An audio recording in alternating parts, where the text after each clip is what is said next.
Hi everyone, solid state पढ़ रहे थे हम लोग और उसमें से लास्ट लेक्चर में जो है क्लोज पैकिंग को हम लोग समाप्त किए थे और देख रहे थे कि जब स्फेयर्स को या बोले हम लोग कि किसी भी क्रिस्टल में जो उसके कंस्टिट्यूएंट पार्टिकल्स होते हैं तो जब वे अरेंज्ड होते हैं 3D स्पेस में तो उस अरेंजमेंट के दरमियान कुछ खाली जगह बच जाता है पार्टिकल्स के बीच, स्फेयर्स के बीच। तो ये क्लोज पैकिंग ऑफ स्फेयर्स में स्फेयर के बीच जो खाली जगह रह जाता है, जो पार्टिकल्स के द्वारा ऑक्यूपाइड नहीं होता है, तो उसी खाली जगह वैकेंट स्पेस या एम्प्टी स्पेस को हम लोग बोलते हैं इंटरस्टिशियल साइट्स और इंटरस्टिशियल वॉइड्स। तो ऐसे इसको हम लोग डिफाइन कर सकते हैं कि in the close packing of spheres there are always some space remains vacant और remains unoccupied which are called interstitial sites और इंटरस्टिशियल वॉइड्स।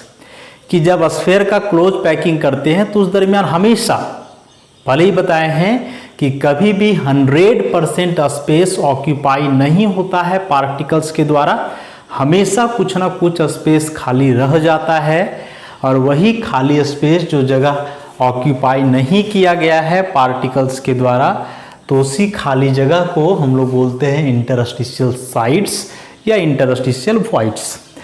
तो जब पीछे हम लोग स्फेयर का क्लोज पैकिंग कर रहे थे तो खास करके जब 3D का पैकिंग हम लोग किए थे तो उसमें से देख रहे थे कि दो प्रकार के वॉइड्स क्रिएट हो रहे थे। तो दो प्रकार के वॉइड्स जो थे मेनली कौन कौन थे? तो एक टेट्राहेड्रल वॉइड्स और दूसरा ऑक्टाहेड्रल वॉइड्स। टेट्राहेड्रल वॉइड्स और दूसरा ऑक्टाहेड्रल वॉइड्स। अभी टेट्राहेड्रल और ऑक्टाहेड्रल वॉइड को थोड़ा सा जो है हम लोग डील किए हैं पहले। अभी थोड़ा और डिटेल में देखेंगे हम लोग कि कब और कैसे टेट्राहेड्रल और ऑक्टाहेड्रल वॉइड्स क्रिएट होते हैं क्लोज पैकिंग के दरमियान।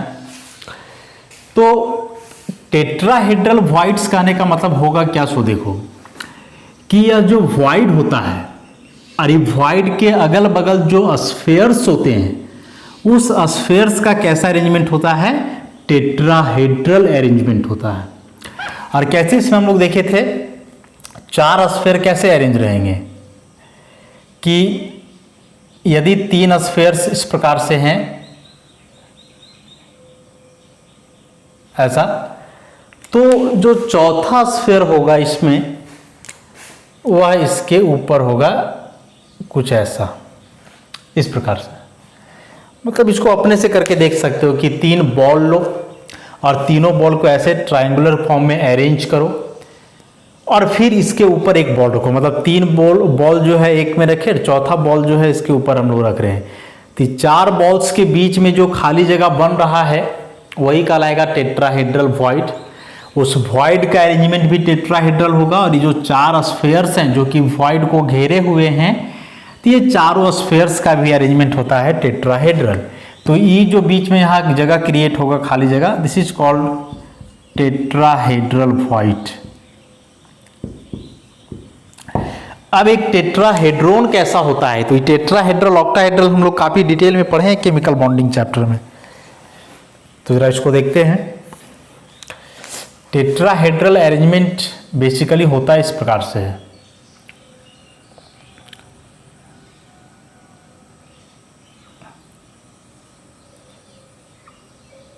ऐसा अरेंजमेंट होता है टेट्राहेड्रल का।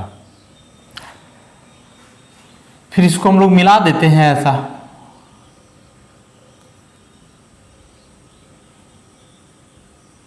इस प्रकार से।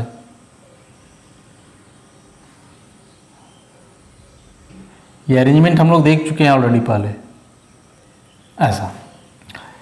अभी जो 4 स्फेयर्स हैं, जो ब्लू वाला स्फेयर दिख रहा है ऊपर में, ई यहां है और ये जो 3 स्फेयर्स ब्लैक का है ये तीनों यहां पे हुआ, 1 2 और 1 3।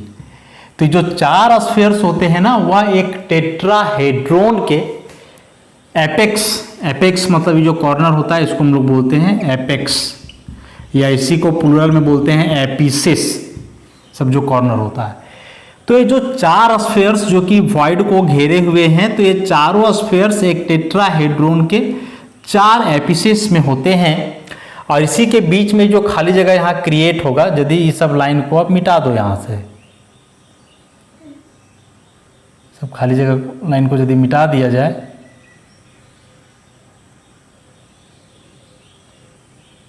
ऐसा, तो ये जो अरेंजमेंट है और ये जो यहाँ खाली जगह बच रहा है, देखो एक्चुअल में ये चारों स्फीयर से एक दूसरे को टच करेंगे, ये तीनों स्फीयर से एक दूसरे को टच करेंगे, ये चौथा स्फीयर भी तीनों को टच करेगा, और उसके बीच में यहाँ ये जो खाली जगह क्रिएट हो रहा है, इसी को हम लोग क्या बोलने वाले हैं, टेट्राहेड्रल वॉइड। चूंकि इसका टेट्राहेड्रल अरेंजमेंट है, 4 स्फीयर से जो है घिरा होता है एक टेट्राहेड्रल वॉइड। अब हम लोग बात करें ऐसे ही यदि ऑक्टाहेड्रल वॉइड की,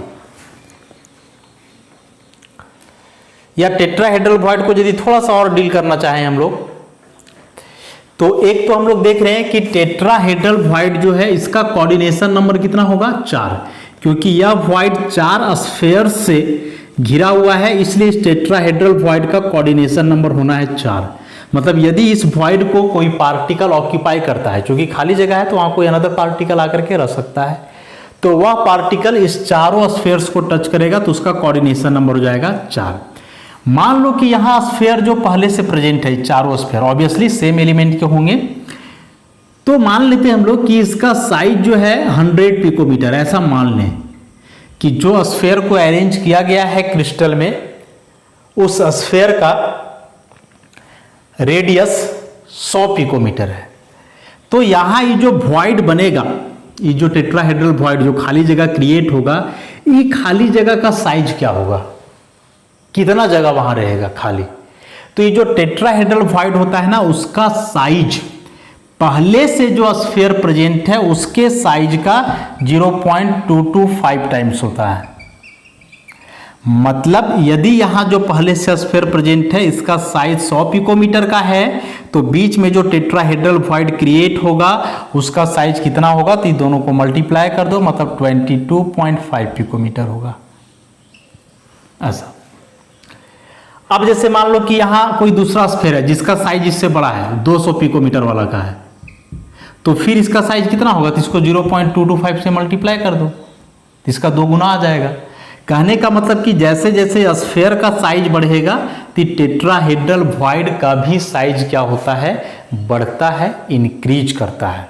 और एक टेट्राहेड्रल वॉइड का साइज उसके स्फीयर के साइज का इतना टाइम्स होता है। इसको आगे हम लोग डिराइव करेंगे रिलेशन कि कैसे उतना होता है।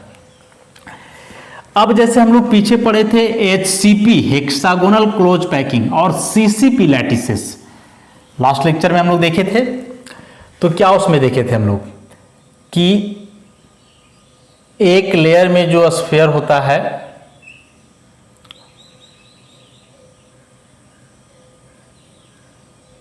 इस स्फीयर की बात करें तो यह स्फीयर अपने में 6 को टच कर रहा था, फिर मतलब ये A लेयर है, उसके बाद फिर स्फीयर्स कुछ ऐसा होते थे B लेयर, और यदि यह HCP लैटिस है तो A B, तो नीचे भी यहाँ इसका B ही होने वाला है, A B टाइप अरेंजमेंट होता है, तो यहाँ भी कुछ ऐसा ही रहेगा, जैसा यहाँ वैसा यहाँ। तो समझोगे ई जो स्फीयर है जिसको रंगे हैं, ई तो अपने लेयर में 6 को टच किया, ठीक है। अब इस स्फीयर के जस्ट ऊपर होगा ये तीनों स्फीयर, तो ये 3 स्फीयर और फिर इसका बीचों बीच में यहां रहेगा ये वाला स्फीयर, तो यहां एक वॉइड बनेगा। कौन सा वॉइड, टेट्राहेड्रल वॉइड। उसी प्रकार से यही वाला स्फीयर के नीचे फिर जो है ये तीनों रहेगा, तो एक टेट्राहेड्रल वॉइड नीचे भी बनेगा। मतलब ऐसे इसको समझो कि जैसे मान लें कि ये जो है हुआ लेयर ए, दिस वन ऐसा, और बीच में ये बॉल है रंगा हुआ, ठीक। तो अब ये जो 3 स्फीयर्स बी लेयर का दिखाए हैं, ये 3 स्फीयर इसके ऊपर रहेगा, तो एक यहाँ खाली जगह क्रिएट होगा, टेट्राहेड्रल वॉइड। उसी प्रकार से नीचे के जो 3 स्फीयर्स हैं वो नीचे यहाँ रहेंगे, वही बीच वाला बॉल के नीचे। तो एक टेट्राहेड्रल वॉइड यहाँ भी बनेगा। मतलब एक पर्टिकुलर स्फीयर के लिए दो टेट्राहेड्रल वॉइड्स क्रिएट हो रहे हैं, एक इसके ऊपर और दूसरा इसके नीचे। तो याद रखेंगे कि पर स्फीयर जो टेट्राहेड्रल वॉइड का संख्या होता है वह होता है 2। एक स्फीयर के लिए कितना टेट्राहेड्रल वॉइड? 2 tetrahedral void. इस अरेंजमेंट से हम लोग को पता चल रहा है ऐसा, एफसीसी या सीसी एचसीपी लैटिस हो तब हेक्सागोनल क्लोज पैकिंग या क्यूबिक क्लोज पैकिंग। तो ये है टेट्राहेड्रल वॉइड के बारे में कि टेट्राहेड्रल वॉइड 4 स्फीयर से घिरा हुआ होता है जिसका अरेंजमेंट टेट्राहेड्रल होगा। कोऑर्डिनेशन नंबर 4, उस टेट्राहेड्रल वॉइड का जो साइज है वह स्फीयर के साइज का इतना टाइम्स होगा और एक स्फीयर के लिए 2 टेट्राहेड्रल वॉइड्स क्रिएट होते हैं। अब हम लोग आते हैं ऑक्टाहेड्रल वॉइड की ओर। तो ऑक्टाहेड्रल वॉइड में हम लोग पढ़े थे कि एक ऑक्टाहेड्रल वॉइड जो होता है वह डबल ट्राइएंगुलर वॉइड्स होता है, डबल ट्राइएंगुलर वॉइड्स ऐसा। मतलब 3 स्फीयर यदि एक लेयर का इस प्रकार से अरेंज है, सेम साइज का, इसको दिखाएंगे।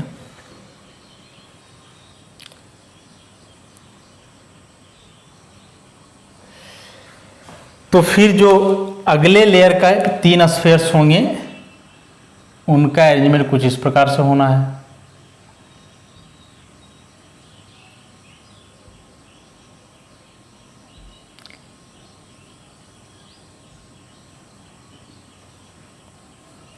ऐसा।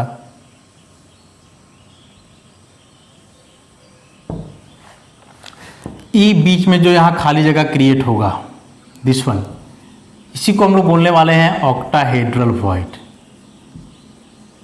ऑक्टाहेड्रल वॉइड, ऑक्टाहेड्रल वॉइड इसको इसलिए हम लोग बोल रहे हैं क्योंकि यह जो वॉइड है 6 स्फीयर से घिरा हुआ है और ये 6 स्फीयर्स का ऑक्टाहेड्रल अरेंजमेंट होता है।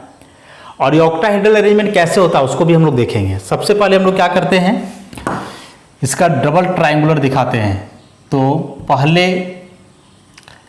लेयर का जो 3 स्फीयर है इस प्रकार से है, एक ट्रायंगल बना, तीनों के सेंटर को मिलाए तो फिर अगले लेयर का 3 स्फीयर ऐसा, तो फिर ये तीनों को मिला दो,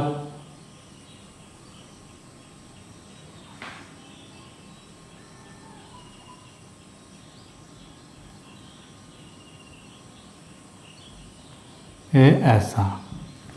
देख रहे हो 2 ट्रायंगल बना, और जो 2 ट्रायंगल बना है दोनों का जो ये एपेक्स है अपोजिट डायरेक्शन में है, एक ही ऊपर है तो ये नीचे है, ऐसे करके।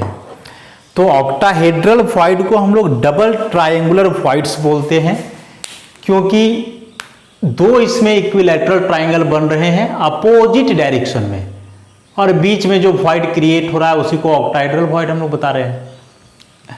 अब इसमें यदि देखोगे अलग से इसको, तो देखो एक ऑक्टाहेड्रल का फिगर हम लोग कैसे बनाते हैं। केमिकल बॉन्डिंग में जो हम लोग पढ़े हैं, एक ऑक्टाहेड्रल शेप कुछ इस प्रकार से होता है ऐसा। अब इसी को यदि मिलाओगे, जैसे वहां मिलाया गया है, देखो मिला रहे हैं ऐसे सबको,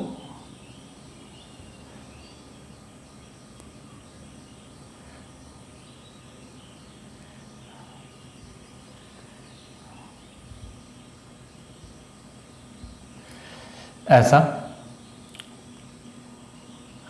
और भी इसको हम लोग मिलाते हैं, देखो डॉटेड से जो मिला रहे हैं, इसको यहाँ से और ये फिर यहाँ से, उसी प्रकार से इसके कॉर्नर को यहाँ से मिलाओ और इसके कॉर्नर को यहाँ से मिलाओ, ऐसा। अब इसमें से हम बीच वाला बॉन्ड को जो है ना हटा देते हैं, ये सब बॉन्ड को हटा दो,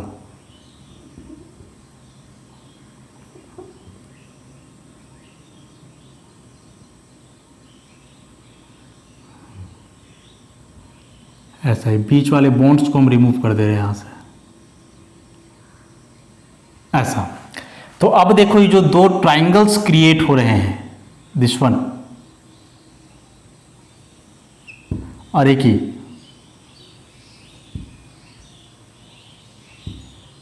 ऐसा देख रहे हो। तो जो 6 स्फेयर्स तुम देख रहे हो ना, ऐसा ही है, 1 2 3 फिर 4 5 6 स्फेयर से एक दूसरे को टच करेंगे। तो बीच में जो यहाँ खाली जगह हुआ क्रिएट, इसी खाली जगह को हम लोग बोलने वाले हैं ऑक्टाहेड्रल वॉइड। चूंकि इस वॉइड के अगल बगल जो 6 स्फेयर्स हैं वे ऑक्टाहेड्रली अरेंज हैं, उनका अरेंजमेंट ऑक्टाहेड्रल वे में है, इसीलिए ऐसे स्फेयर को वॉइड को बोला जाता है ऑक्टाहेड्रल वॉइड। इसी को यदि 3D में दिखाएंगे हम लोग, तो 3D में इसको कैसे दिखाएंगे?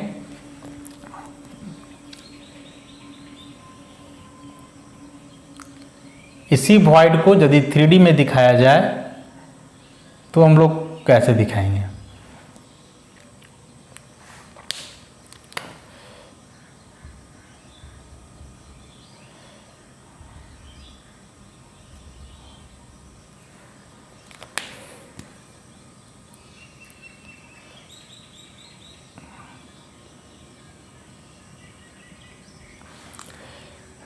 इसको यहां से मिला दिया जाए और इसको यहाँ से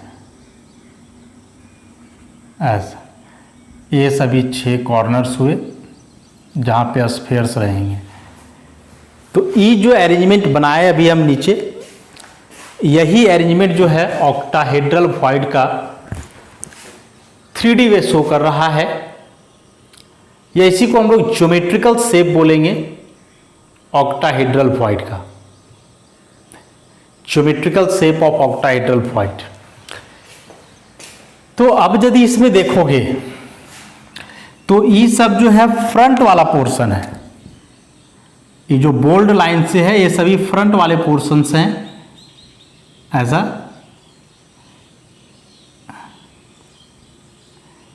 ये सब फ्रंट पोर्शन है और ये जो है बैक पोर्शन है इसका। तो यहां भी 6 कॉर्नर्स हैं, 1 2 3 4 5 और 1 ही 6। तो अभी जैसे 6 स्पेयर्स यहाँ है वैसे यहाँ होना है, 1 2 3 4 5 और एक यहाँ 6, और यही जो बीच में खाली जगह है इसी को हम लोग बोलने वाले हैं ऑक्टाहेड्रल वॉइड। अब यदि इस वॉइड में कोई स्फेयर होता है या कोई पार्टिकल आकर के इस वॉइड को ऑक्यूपाई करेगा, तो यह पार्टिकल कितने स्फेयर्स को टच करेगा? ऑब्वियसली 6 को करेगा, इसीलिए इसका जो कोऑर्डिनेशन नंबर होगा वह कितना के बराबर जाएगा? 6 का। तो टेट्राहेड्रल वॉइड का कोऑर्डिनेशन नंबर 4, क्योंकि वे 4 स्फेयर से घिरे होते हैं टेट्राहेड्रल वॉइड, और ऑक्टाहेड्रल वॉइड का कोऑर्डिनेशन नंबर 6, क्योंकि एक ऑक्टाहेड्रल वॉइड 6 स्फेयर से घिरा होता है। और ये 6 स्फेयर्स का अरेंजमेंट किस प्रकार से होता है इसी को अलग अलग वे में हम दिखाए, यहाँ भी और यहाँ भी, सबका एक ही मतलब होने वाला है। अब हम लोग बात करें इस वॉइड के साइज का, कि यहाँ जो वॉइड क्रिएट होगा इसका साइज क्या होगा। तो फिर से वही बात कि यहाँ यदि कोई स्फेयर प्रेजेंट है और मान लें कि इसका साइज 100 पिकोमीटर है, तो जो वॉइड क्रिएट होगा इसका साइज इस स्फेयर के साइज का 0.414 टाइम्स होगा। टेट्राहेड्रल वॉइड में क्या बताए थे? टेट्राहेड्रल वॉइड में बताए थे 0.225 टाइम्स, जबकि ऑक्टाहेड्रल वॉइड का जो साइज होता है वह 0.414 टाइम्स होता है। किसका? तो पहले से जो स्फेयर्स लैटिस में प्रेजेंट हैं उसके साइज का।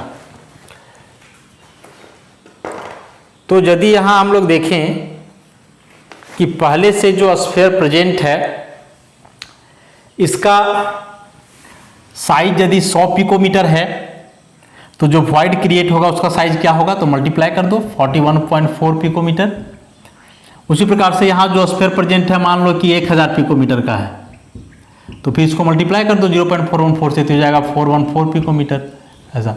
तो यहाँ भी हम लोग देख रहे हैं कि स्फेयर का साइज बढ़ने से क्या होता है? वॉइड का भी साइज बढ़ता है। तो एक बात इसको याद रखेंगे हम लोग कि लैटिस जो बन रहा है जिस एटम से, उस एटम के साइज पे डिपेंड करता है वॉइड का साइज। लेकिन कोई भी एटम हो जो वॉइड का साइज होगा, यदि टेट्राहेड्रल वॉइड है तो वह 0.225 टाइम्स होगा, ऑक्टाहेड्रल वॉइड है तो 0.414 टाइम्स होगा। और एक बात ये भी स्पष्ट हो रहा है कि जो ऑक्टाहेड्रल वॉइड है उसका साइज टेट्राहेड्रल वॉइड की तुलना में बड़ा होता है। टेट्राहेड्रल वॉइड 0.225 टाइम्स होता था, ये 0.414 टाइम्स है, तो इससे तो ये बड़ा ही हुआ, ऑलमोस्ट डबल बोल सकते हैं हम लोग ऐसा। तो एक ऑक्टाहेड्रल वॉइड का जो साइज होता है वह टेट्राहेड्रल वॉइड के तुलना में ऑलमोस्ट 2 गुना होता है। और कैसे साइज वेरी करेगा, किस प्रकार से होगा, तो बता दिए कि कितना टाइम्स होता है कौन सा वॉइड। एक और इसमें होता है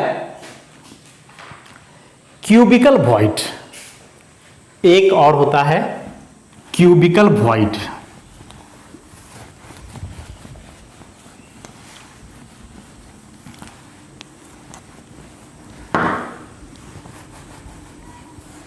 मेन तो यही है टेट्राहेड्रल और ऑक्टाहेड्रल। एक और इसमें बना सकते हैं क्यूबिकल वॉइड।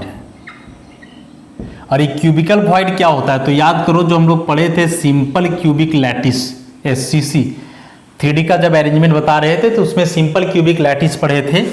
और उसमें क्या देख रहे थे कि एक क्यूब बन रहा था अरेंजमेंट के दरमियान, और इस क्यूब के सारे कॉर्नर्स पे स्फीयर्स होते, ऐसा 8 कॉर्नर्स पे 8 स्फीयर्स थे ऐसा।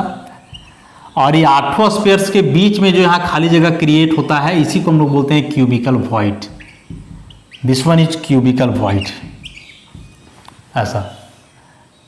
तो ऑब्वियसली यदि इस वॉइड में कोई पार्टिकल आकर के रहेगा तो ये 8 को टच करेगा, 1 2 3 4 5 6 7 8, इसलिए इसका कोऑर्डिनेशन नंबर कितना हो जाना है, 8 हो जाना है।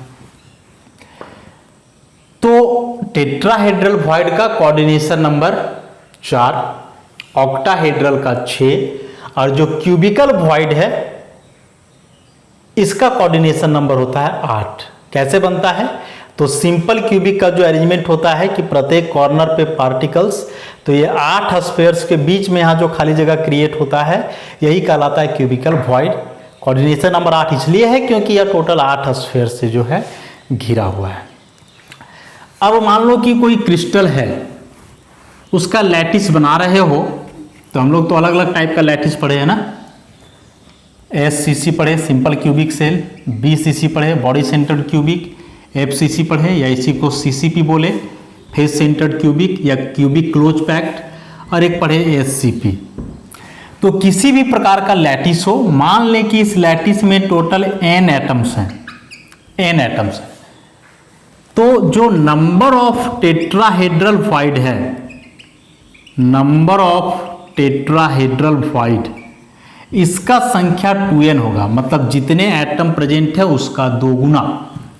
और जो नंबर ऑफ ऑक्टाहेड्रल वॉइड है वो हमेशा एटम के संख्या के बराबर होता है, n के बराबर। जैसे SCC में एक एटम है तो टेट्राहेड्रल वॉइड हो जाएगा 2 × 1 मतलब 2, और ऑक्टाहेड्रल वॉइड 1। BCC में 2 पार्टिकल्स होते हैं तो टेट्राहेड्रल वॉइड हो जाएगा 2 × 2 4, और ये हो जाएगा 2। इसमें 4 होते हैं तो 2 × 4 8, tetrahedral void 8, octahedral void 2, sorry 2 नहीं 4। उसी प्रकार से SCP में 6 पार्टिकल्स होते हैं तो 6 होते हैं, तो इसमें टेट्राहेड्रल वॉइड कितना हो जाएगा 2 × 6 मतलब 12, और ऑक्टाहेड्रल वॉइड कितना होगा तो 6 के बराबर। टोटल वॉइड निकालोगे यदि तो कितना आ जाना है, जोड़ दो, 2n + n बराबर 3n। तो एक इसको याद रखोगे, बेहद इंपॉर्टेंट है, ऑब्जेक्टिव क्वेश्चन में हमेशा एग्जामिनेशन में आता है। बोल देगा कि FCC लैटिस में कितने टेट्राहेड्रल वॉइड क्रिएट होते हैं या कितने ऑक्टाहेड्रल वॉइड क्रिएट होते हैं। तो इस फॉर्मूला को याद रखेंगे कि पर एटम 2 टेट्राहेड्रल वॉइड और 1 ऑक्टाहेड्रल वॉइड, तो फिर जो है ये क्लियर हो जाना है यहाँ से। अब इस पर हम लोग जो है कुछ न्यूमेरिकल कर लेते हैं वॉइड से रिलेटेड, जो कि एग्जामिनेशन पॉइंट ऑफ व्यू से काफ़ी कॉमन है, आता है एग्जाम में। तो ज़रा कुछ न्यूमेरिकल देखते हैं। अब कुछ क्वेश्चंस लिखे हैं, हम लोग बनाने का प्रयास करते हैं। इस टाइप के क्वेश्चन एग्जामिनेशन में आते हैं, बहुत इंपॉर्टेंट है। पहला क्वेश्चन क्या है, इन कोरंडम, एल्यूमिनियम का जो है ओर है कोरंडम, जिसमें से बोल रहा है कि जो O आयंस है मतलब ऑक्साइड आयंस, तो उस ऑक्साइड आयंस का कैसा अरेंजमेंट है HCP। बोल रहा है कि कोरंडम में जो ऑक्साइड आयंस है वे अरेंज है SCP एरे में, मतलब उनका अरेंजमेंट हेक्सागोनल क्लोज पैकिंग है। And aluminium ions occupy 2/3 of octahedral voids. तो ऑक्साइड आयन का तो पता चल गया कि एचसीपी है अरेंजमेंट। एल्यूमिनियम आयन का क्या हाल है, तो बोला है कि एल्यूमिनियम आयंस जो हैं जितने भी ऑक्टाहेड्रल वॉइड्स हैं उसका 2/3 पोर्शन में प्रेजेंट है। तो बताना है कि इस कोरंडम का फॉर्मूला क्या होगा। बहुत इंपॉर्टेंट है, ऐसे क्वेश्चन एग्जामिनेशन में आते ही हैं। सॉल्व करते हैं, आसान है। सबसे पहले देखो, याद रखोगे कि कोई भी कंपाउंड यदि उसमें एक से ज्यादा टाइप के एटम्स या एलिमेंट्स प्रेजेंट हैं तो उसमें से एक एटम जो है या एक टाइप के जो एटम हैं वे लैटिस बनाते हैं और दूसरा वॉइड को ऑक्यूपाई करता है। जैसे यह एल्यूमिनियम का ऑक्साइड है तो इसमें दो टाइप के एलिमेंट है, एल्यूमिनियम और ऑक्सीजन। इसमें से ऑक्सीजन बना रहा है लैटिस और एल्यूमिनियम ऑक्यूपाई कर रहा है वॉइड को। समझ रहे हो? तो कोई भी कंपाउंड जिसमें एक से अधिक टाइप के एलिमेंट या एटम्स हैं तो एक टाइप के एटम्स लैटिस बनाते हैं और दूसरा वॉइड ऑक्यूपाई करेगा, मतलब दोनों मिल करके लैटिस नहीं बनाते हैं। ऐसा नहीं है कि एचसीपी है तो कहीं कहीं कॉर्नर में ऑक्सीजन रहेगा, कहीं के एल्यूमिनियम रहेगा, ऐसा नहीं। एचसीपी का जैसा अरेंजमेंट है उस सब जगह ऑक्सीजन ही रहने वाला है, वॉइड जो होगा उसमें एल्यूमिनियम होगा। तो सबसे पहले in HCP lattice number of particles कितने होते हैं? एचसीपी लैटिस में 6 होते हैं, तो इस n बराबर मान लिया जाए 6। एचसीपी लैटिस में पार्टिकल का संख्या कितना होता है? 6 होता है। अब बोल रहा है कि ऑक्साइड आयन एचसीपी एरे में अरेंज है, इसका मतलब therefore number of oxide ions is also equal to 6। अब बोल रहा है कि एल्यूमिनियम कहाँ है, तो ऑक्टाहेड्रल वॉइड में, और सारे ऑक्टाहेड्रल वॉइड में नहीं बल्कि 2/3 में। तो सबसे पहले अब निकाल लो number of octahedral voids, number of octahedral voids in HCP. तो क्या बताए थे कि जो ऑक्टाहेड्रल वॉइड का संख्या होता है वह एटम के संख्या के बराबर होता है। अब चूंकि एचसीपी लैटिस में 6 एटम्स होते हैं तो ऑक्टाहेड्रल वॉइड में कितना होना है? 6। लेकिन इस 6 ऑक्टाहेड्रल वॉइड का 2/3 में प्रेजेंट है कौन? Aluminium ion. तो जब निकालोगे therefore number of aluminium ions तो कितना हो जाएगा? तो जितना ऑक्टाहेड्रल वॉइड है उसका 2/3, ऐसा कट जाएगा 2 बार में, कितना आ जाना है? 4। तो अब यहां से जो रेशियो आया एल्यूमिनियम आयन और ऑक्साइड आयन का, तो ई है 4 और ये है 6। देखो इसका 6 था, इसका 4 है। सिंपलेस्ट रेशियो लिखो तो 2 कॉमन आ जाएगा दोनों से ना, तो यहाँ बचेगा 2 और यहाँ बचेगा 3, मतलब एल्यूमिनियम आयन 2 ऑक्साइड आयन 3। तो फॉर्मूला क्या बन जाना है? Al2O3, 2 aluminium 3 oxygen. तो this is the formula of corundum. समझ गए? देखो वहां कि किस प्रकार का लैटिस दिया हुआ है, फिर पता करो कि उस लैटिस में पार्टिकल्स कितने होते हैं। पार्टिकल्स के संख्या के बराबर होगा ऑक्टाहेड्रल वॉइड और पार्टिकल्स के संख्या का 2 गुना होगा टेट्राहेड्रल वॉइड का संख्या। नेक्स्ट क्वेश्चन है सेम ऐसे ही देखते हैं हम लोग। बुडाइनिया कंपाउंड, कोई कंपाउंड है, एटम्स ऑफ एलिमेंट वाई, तो उसमें से एक एलिमेंट वाई है जिसके एटम्स किस प्रकार से लैटिस बना रहे हैं? सीसीपी लैटिस बना रहे हैं, मतलब एफसीसी लैटिस बना रहे हैं। And those of element x, मतलब वाई के एटम्स सीसीपी वे में अरेंज हैं और एक्स के जो एटम्स हैं वे बोल रहा है कि टोटल टेट्राहेड्रल वॉइड्स का 2/3 ऑक्यूपाई कर रहा है। तो फिर से यहाँ फॉर्मूला ही हम लोग को लिखना है। तो सबसे पहले इन सीसीपी लैटिस, सीसीपी लैटिस, इसी को एफसीसी भी बोलते हैं। तो नंबर ऑफ पार्टिकल्स कितना? Number of particles equal to, इसको n मान लिया जाए, तो नंबर ऑफ पार्टिकल्स कितना? 4 होता है सीसीपी या एफसीसी में। Therefore number of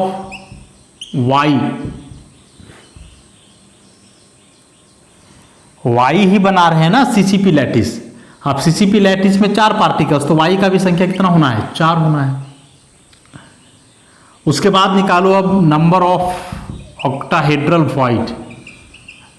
sorry octahedral नहीं, टेट्राहेड्रल वॉइड की बात कर रहा है। तो number of tetrahedral void in CCP, तो टेट्राहेड्रल वॉइड का संख्या 2n होता है, तो n है 4, तो 2 × 4 8 हो गया।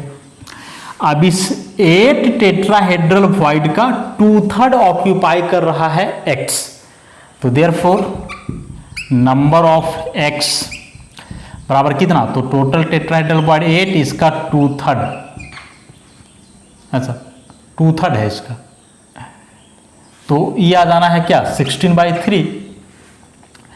अब रेशियो निकाल दो, तो x y, x है 16/3 और y है 4। क्या करोगे इसको सिंपलेस्ट लाने के लिए, तो 3 से मल्टीप्लाई कर दो, यहाँ भी 3 से मल्टीप्लाई करो, यहाँ भी कर दो, तो ये 3 कट जाएगा, तो ये x और y, तो x अब बचेगा कितना 16, y कितना बचेगा 4 3 जा 12।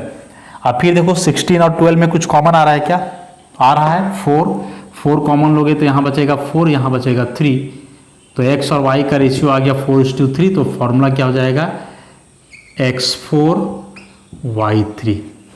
This is the simplest formula of the compound. तो ऐसे किसी भी प्रकार के क्वेश्चंस हों तो यही बात ध्यान में रखना है। सबसे पहले लैटिस देखो क्या है, नंबर ऑफ पार्टिकल्स, फिर ऑक्टाहेड्रल वॉइड का संख्या, टेट्राहेड्रल वॉइड का संख्या, और क्वेश्चन के अनुसार देख लो क्या क्या ऑक्यूपेशन है पार्टिकल का, वैसे सॉल्व कर दो। 2 क्वेश्चंस हम लोग सॉल्व किए, ऐसे ही 1-2 क्वेश्चंस और हैं जो नोट्स में दिए हुए हैं, उसको बनाने का प्रयास करोगे, आसान है, बन जाएगा। जो नहीं बनेगा फिर डायरेक्टली हमसे जो है उसको पूछोगे। तो आज का लेक्चर में इतना ही, बाकी जो बच जाता है इस चैप्टर का उसको आगे के लेक्चर में हम लोग डिस्कस करेंगे। धन्यवाद।